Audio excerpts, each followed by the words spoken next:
Strategy को पेश करना भी तो आना चाहिए। कठिन से कठिन डाटा और आंकड़ों को एक दिलचस्प कहानी के रूप में बयां कर आप प्रबंधन को अपना मुरीद बना सकते हैं। अक्सर आप अपने महत्वपूर्ण कामों से जुड़ी रणनीति स्ट्रेटजी बनाते हुए आमतौर पर ऐसा सभी लोग करते हैं। हालांकि केवल रणनीति बना लेना ही काफ़ी नहीं होता। एक अच्छी तरह से लिखी गई योजना को उन लोगों तक प्रभावी ढंग से पहुंचाने की ज़रूरत होती है जो इसे अमल में लाते हैं। ऐसे में ज़रूरत पड़ती है कहानी कहने के कौशल की। आप कहानियों के जरिए जटिल तथ्यों और आंकड़ों को बेहद दिलचस्प तरीके से प्रबंधन के साथ साझा कर सकते हैं। ऐसा करने से आपकी बातें उबाऊ नहीं लगेंगी और सुनने वाला आपकी बातों में रुचि भी लेगा। रणनीति को एक आकर्षक कहानी में बदलकर आप न सिर्फ कंपनी में महत्वपूर्ण भूमिका निभा सकते हैं बल्कि अपने बोलने के हुनर को बेहतर तरीके से दर्शाकर मौकों का लाभ भी उठा सकते हैं। बोलने का हुनर। कई रणनीतियाँ बेहतर होने के बावजूद खराब संचार के कारण विफल हो जाती हैं।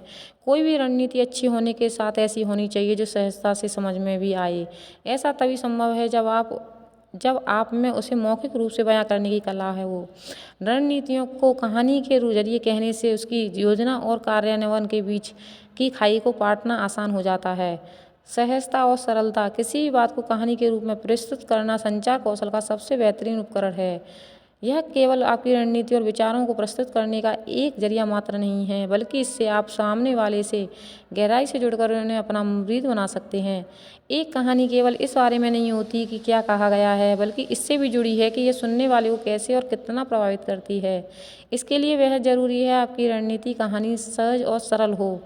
इससे आप कठिन से कठिन डाटा और आंकड़ों के बेहद सरल शब्दों के सामने वाले के समझा पाएंगे। साथ ही आप बदलते दौर में प्रतिस्पर्धा करने के लिए भी हमेशा तैयार रहेंगे।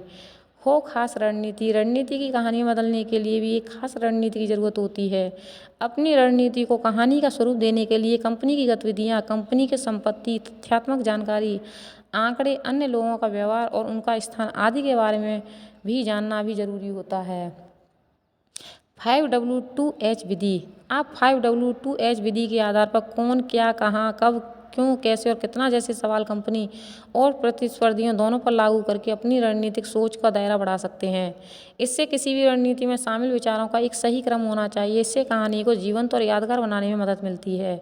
साथ ही रणनीतिक कहानी पहले से एकत्रित किए गए तथ्यात्मक संदर्भों के आधार पर होनी चाहिए। कहानी पहले खुद को समझ में आनी चाहिए, तभी आप इसे दूसरों को समझा सकते हैं। इस तरीके से आप अपना स्ट्रेटजी को अच्छे से पेश कर सकते हैं। धन्यवाद।